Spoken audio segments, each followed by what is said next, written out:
Hello and welcome back to Let's Play Mega Man X4. I am Shadow Productions, and in the last episode we had a little trouble. There was a little fail against Frost Walrus, but then we came back and we kicked Jet Stingray's ass, and now we're going to move on to the military train. And we're going to hopefully kick Beast's ass. So what did this guy do? He defends the military train to protect the supply of goods. That doesn't sound so bad. Maybe Mega Man is the bad guy in this game. You know what, that's probably it. Mega Man just has no regard for anyone. He just, they're labeled Maverick, he just goes and kills them. He doesn't give a shit. Or if we're in Mega Man X7, he's just hardcore peace advocate and doesn't do any fighting and has a bitch-ass English voice. Whichever works for you. But this is not Mega Man X7, and I'm very thankful for that, because there are plenty of reasons in addition to X being a bitch that I do not like Mega Man X7. Nor do I like Mega Man X6, but Mega Man X6 and 7 can suck each other's cocks as I play Mega Man X4 and 5. So, let's go. So this is Slash Beast stage. It's a train. And there's a very similar stage in Mega Man X5, actually. Ooh, thank you for the extra life that I don't need, because game overs mean nothing. Yeah, those guys with the cannons, they can be pretty annoying. Their attacks, like the cannon shot, that is something you'll definitely want to dodge. And they do have a pretty large amount of health as well. But sometimes those bat things are just even more annoying, because they drop their bombs on you and shit. They're just annoying. I don't like them at all.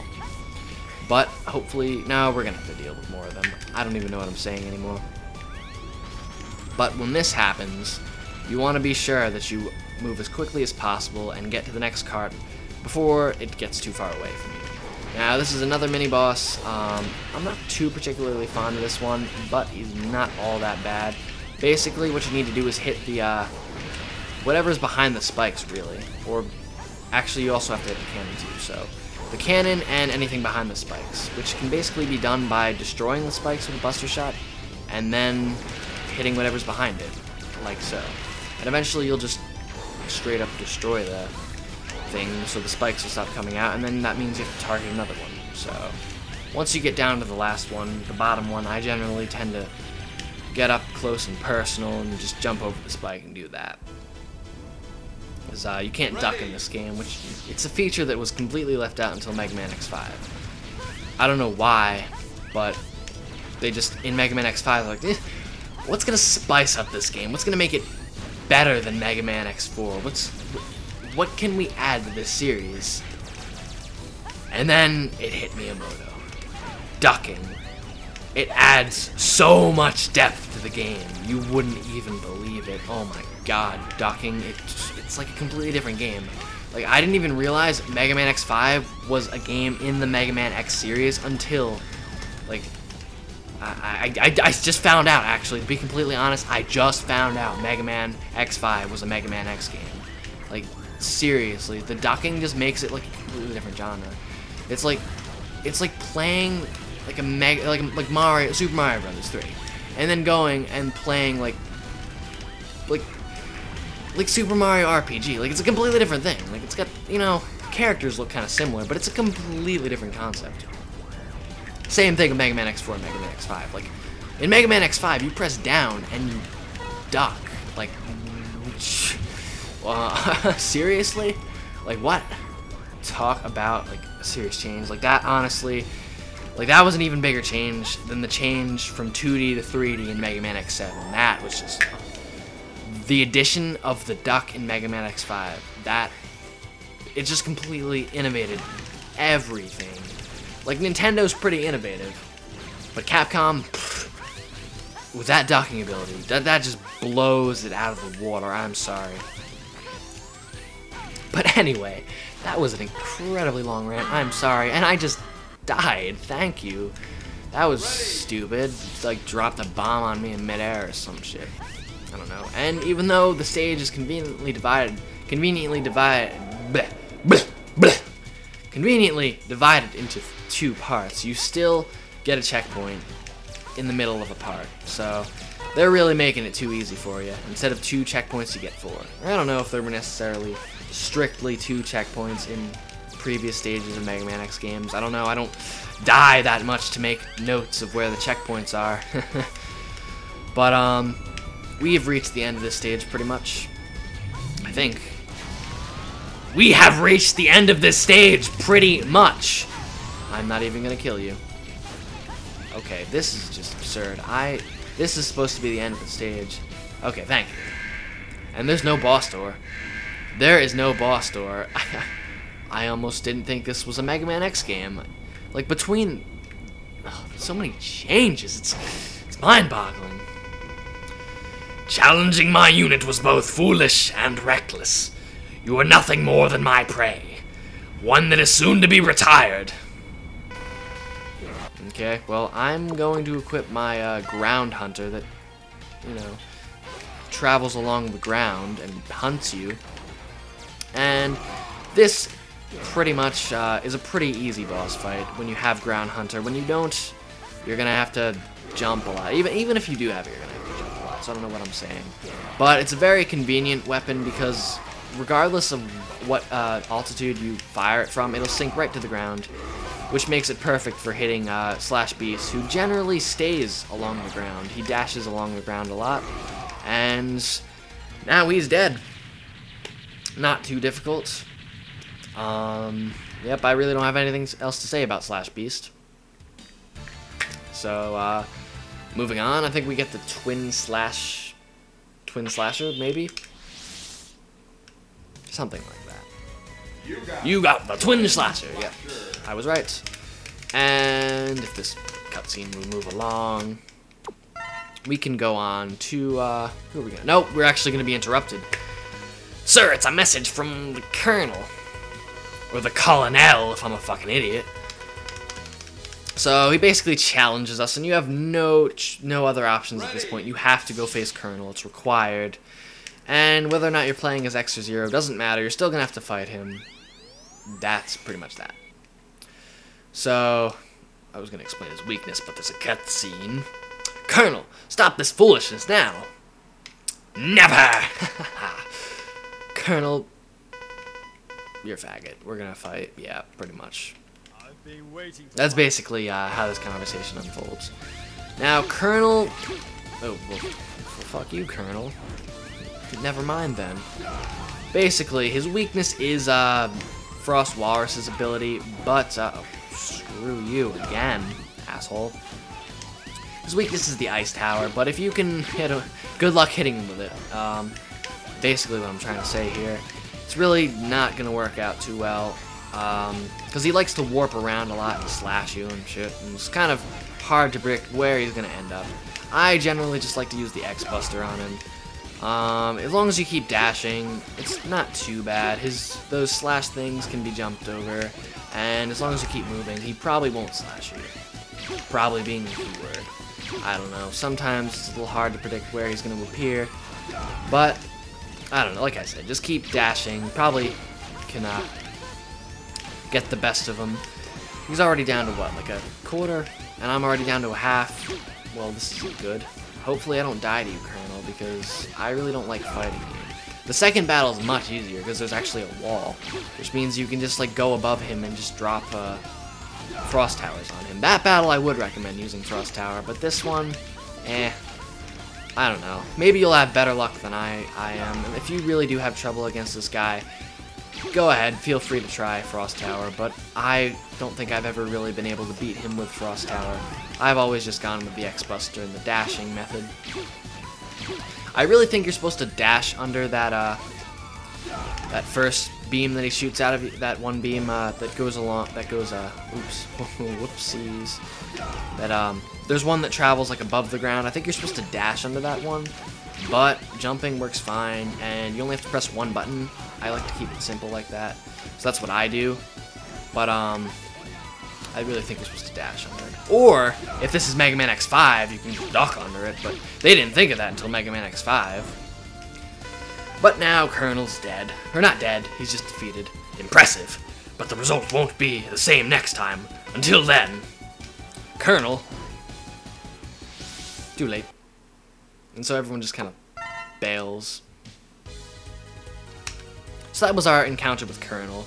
The plus side about playing this game as Zero is you only have to fight him once, but I can imagine that being pretty tough with your Z-Saber. So now we're actually not going to take on, let's see, who would I normally take on? I think I would, no, now I'd actually take on Web Spider, but I took him on first. Then why did I take him on first if I was going to end up having to take him on anyway? I don't know. I'm really not sure, actually, now that I think about it. Maybe it's just because I like to get that leg upgrade. That's probably what it was. He occupies the laboratory and will attack whoever visits there. That's a regular criminal. Dude just wants to be alone. Like, is that really so hard to understand? I don't think that's worth just showing up in his laboratory, destroying everything, and then killing him. I don't know.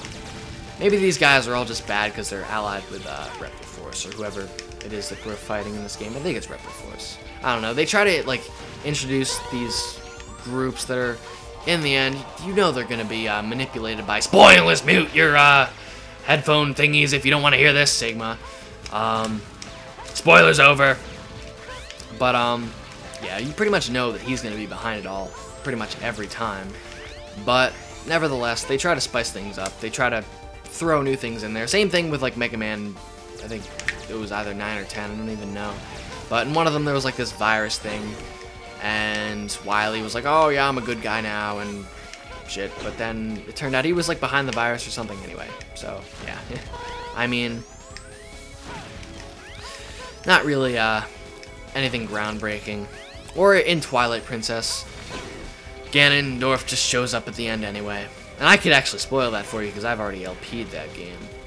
I think I can. I don't think anyone will mind unless you haven't finished watching it yet. Whatever. I don't really care. I don't know. I am a very spoiler-orientated LPer. I know. I just give spoilers all the time. Sorry. But, oh, no, no, no, no, no. Not gonna happen. Not gonna happen. That was close. Oh my god. Now this guy, I don't know, I feel like I fought someone similar to him in a recent Mega Man game. I don't know if it was a Mega Man X game or just a plain old Mega Man game, but I do feel like I fought someone like him recently. I don't know who, though. Whatever. Anyway, you really want to fight this guy, which is not really something I'm doing too well, before he destroys all these spiky platforms. If he's gonna come up, no, I'm pretty much fucked, I think, maybe not. I don't know, we'll see. Go, oh god, this is gonna be close. Oh, can I, oh, whoa. Oh, get right! Oh, get right! Oh, that was amazing. I defeated that mini-boss. Didn't I do something similar to that in my first playthrough of this game? Or LP of this game? I don't know, you can't see because I took the videos down, but I think it was also a very close match. I don't know. It's always so satisfying when I think I'm gonna die, but then I pull something out of my ass and don't die. Okay, so, and this stare animation really bothers me. I don't know why. It doesn't feel like we're getting anywhere. It's just looping stairs. Okay, this thing. This can be a bit annoying. Okay, I got it my first try. Good. Can't kill those guys. They got spikes on the bottom, on their bottoms, so I can imagine they're pretty devastating. And even if that doesn't kill you, this whole falling floor thing is also, you know, it's a pretty big deal when falling off the screen kills you. But now we are approaching, who is the boss? Split Mushroom. All we have to do is get to the top of this little elevator segment and we'll be good. So just watch out for these vine things, because they do have spikes on them and they may kill you, I'm not too sure. Well, bumping into the side definitely doesn't kill you. But I do know that you can get crushed under these blocks, and there's a chance that hitting the underside of these spikes can kill you.